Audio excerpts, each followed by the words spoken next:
plane. At this hour, the search. The passengers in the small plane dead.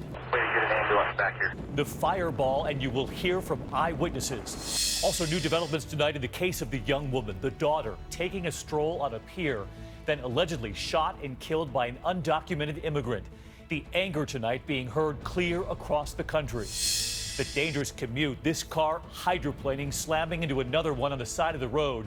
Tonight, preparing for flash floods from California to Vegas, from Louisville to Pittsburgh. You've seen him in ads for Subway. Tonight, authorities sweeping into his home, and major action now from Subway. And the women of Team USA, this just in tonight, they are getting a parade. But will they be paid 40 times less than the men? From ABC News World Headquarters, this is ABC World News Tonight with David Muir. Good evening, and it's great to have you with us here on a Tuesday night, and we begin with that deadly mid-air collision in South Carolina. Authorities say a fighter jet smashing into a small plane, pieces of the jet and the plane raining down on a neighborhood, a piece of one of the engines right there. Eyewitnesses describing a ball of fire in the sky. It happened 10 miles outside Charleston, and at this hour, the NTSB, the Air Force, both investigating, divers in the water. The fighter pilot ejecting safely, but late today we learned the passengers in the small plane did not survive. Steve Osunsami is on the scene tonight. Way to get an ambulance back here. Tonight in the near 100-degree heat, Also, divers needed at this time. first responders are searching backyards, woods, and a river for what's left of the two aircraft that somehow crashed above neighborhoods in South Carolina. The debris field miles wide, littered with tires and engine parts. We're getting reports of two planes down at this time. Small plane versus a military-style jet. Small plane in the water at this time. Beverly Brunswick says she was working outside. We were sitting there and heard this boom coming from this side. Authorities say the first call for help came at 11:03 a.m. The two planes were an F-16 traveling from Shaw Air Force Base northwest of Charleston and a Cessna 150 that authorities tell us is often used as a popular training plane for private pilots. The military says the pilot of their aircraft ejected safely, but state officials say that two people flying the Cessna were killed. The information that we have now, they are local. Experts say the Cessna should have shown up on the fighter jet's radar and that air traffic controllers should have warned the Cessna about the F-16. Witnesses tell police the Cessna was flying and pulled up suddenly when the F-16 tore right through it, crashing 5 miles away. They're both at very low altitude, very high rates of closure, and sometimes they don't see each other. Tonight, divers are searching the river on the other side of this rice field. Despite the falling debris, no one was injured on the ground. David? Steve Osunsami leading us off. Steve, thank you. There is growing anger tonight in the case of a young woman, a daughter, strolling on a pier in San Francisco with her father when she was allegedly shot and killed by an undocumented immigrant. The family of the young woman and many others now asking, how was the suspect, deported 5 times, allowed to be here in the first place? ABC's Tom Yamas tonight with the angry words from San Francisco to Washington tonight. Tonight, Francisco Sanchez, an undocumented immigrant facing a judge for the first time, pleading not guilty, charged with killing 32-year-old Kate Steinle as she strolled the San Francisco pier with her family. We loved her immensely, and she loved us immensely. In an exclusive interview with our own KGO, Sanchez admitted to the shooting but claims the gun went off accidentally, also acknowledging, "You keep coming back to San Francisco because you knew that they wouldn't actively look for you to deport you?" Yes. The alleged killer deported 5 times, a repeat drug offender. So why was he released from jail on April 15th? Once you've done your time, you've done your time. Senators grilling a top ICE official on Capitol Hill today. He was released into general society to commit a murder. I mean, does that make any sense to you? Why isn't ICE right there at the prison door escorting that person back to his country of origin? In that particular case, our detainer was not honored. A detainer allows federal authorities time to assume custody. But according to ICE, there are more than 300 jurisdictions in the U.S. that do not honor detainers, including San Francisco, Cook County, Illinois, and Philadelphia. In San Francisco, the police union is blasting the policy, blaming it for Steinle's death. If that individual remained in Mexico after he'd been deported 5 separate times, yes, Miss Steinle would be alive today. So many people upset about this case. Tom with us now. The question is, did ICE notify the San Francisco Sheriff's Department about this guy? David, federal immigration authorities tell us they specifically notified them in writing to let them know when Sanchez was going to be released. But San Francisco Sheriff says what's required by law is a court order or a warrant, and that's not what ICE gave them. All right, Tom Yamas with us tonight. Tom, thank you. This evening, there is new fallout 24 hours after court documents quoting comedian Bill Cosby admitting under oath that he bought drugs intending to give them to young women. Well, tonight we hear from a source close to Cosby about why he settled that case. Here's ABC's Lindsay Davis. More fallout tonight from the release of the court document that quotes Bill Cosby saying in a sworn deposition he purchased prescription sedatives to give to young women. A lawyer asks him, "Were you going to use these Quaaludes for young women that you wanted to have sex with?" Cosby answers, yes. The deposition is from a 2005 case brought against him by Andrea Constant, who accused him of sexual assault. In her original complaint, she said Cosby gave her 3 pills to help her relax, adding that within a short period of time, her knees began to shake, her limbs felt immobile, and she began to feel only barely conscious. In a response, Cosby's attorney said he offered Constant 1 1/2 tablets of over-the-counter Benadryl after she complained of tension and inability to sleep. Constant's case was settled out of court. A source close to Cosby telling ABC News the only reason Mr. Cosby settled was because it would have been embarrassing in those days to put all those women on the stand, and his family had no clue. That would have been very hurtful. I sat down with Cosby this May. The embattled comedian remained tight-lipped. I've never seen anything like this. Model Beverly Johnson writes about the moment she says Cosby drugged her cappuccino in her upcoming book. The truth always comes to light. What's your reaction to the latest revelations? I am very happy for the women. I see that a lot of them are relieved and feel vindicated and validated, and that's good. Bounce TV, which is the second most watched African-American network, announcing today it will cease to air the television series The Cosby Show effective immediately. TV Land pulled The Cosby Show reruns from its network late last year, David. Lindsay Davis, who's been on this case from the start. Lindsay, thank you.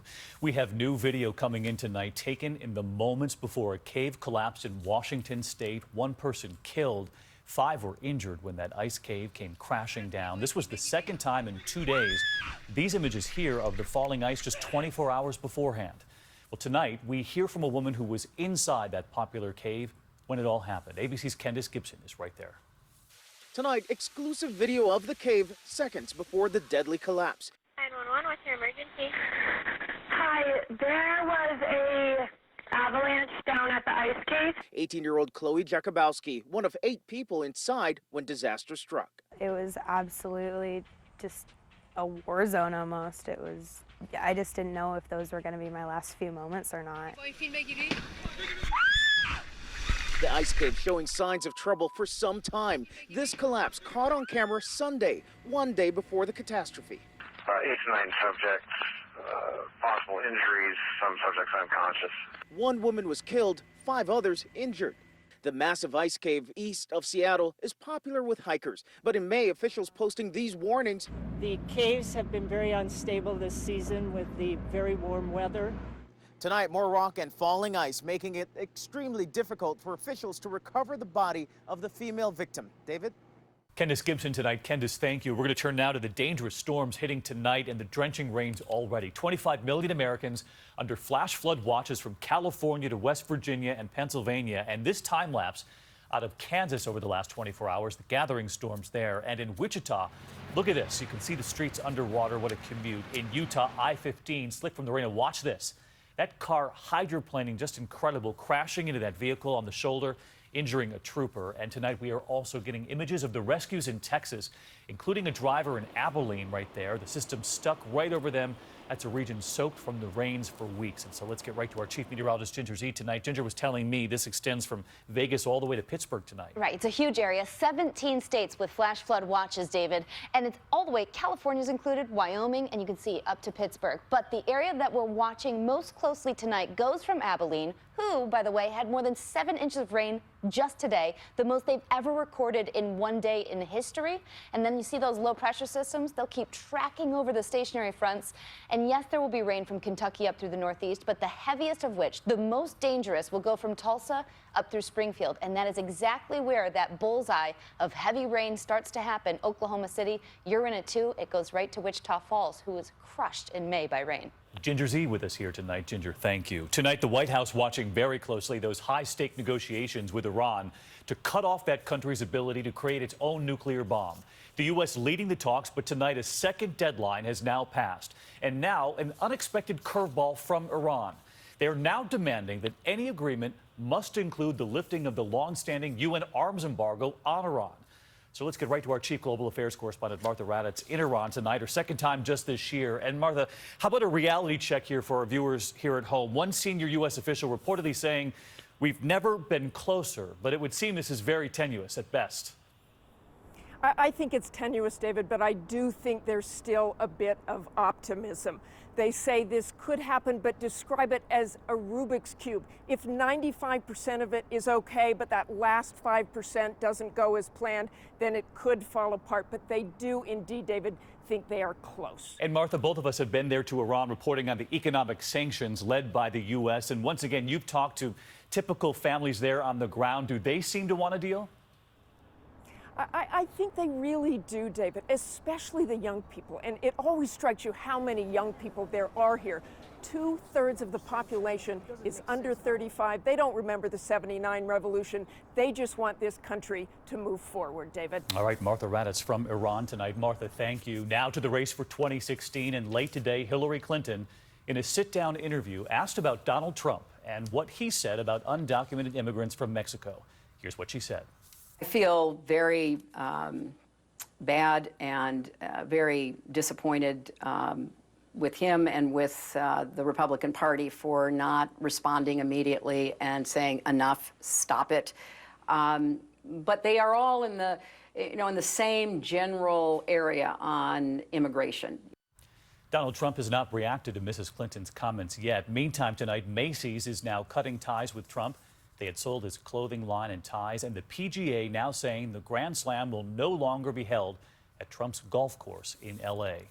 New developments tonight after the shootings during that Bible study in South Carolina. The suspected gunman, Dylan Roof. Tonight, a grand jury indicting him on 3 counts of attempted murder for the 3 survivors, along with 9 counts of murder, 1 for each of the victims. Meantime, the state Senate finalizing their vote to remove the Confederate flag from State House grounds. The bill now heads to the House. We turn now to Michigan tonight, and the doctor we reported on last night here accused of telling patients they had cancer when they did not. Today, those patients came face to face with the doctor, and here's ABC's Clayton Sandell. Tonight, victims and families speaking out against a doctor they say put them in a prison of fear and pain. Dr. Fareed Fata pleaded guilty to healthcare fraud and other charges that he deliberately misdiagnosed hundreds of patients as having cancer to justify unnecessary cancer treatment. Sue Lane spoke about her husband. After he started his treatments, he went blind. He lost all his hair. He couldn't walk. He couldn't see. At his sentencing hearing in a Michigan federal court, another says her husband still suffers pain and depression. It's despicable. You filled him with poison for your cash flow.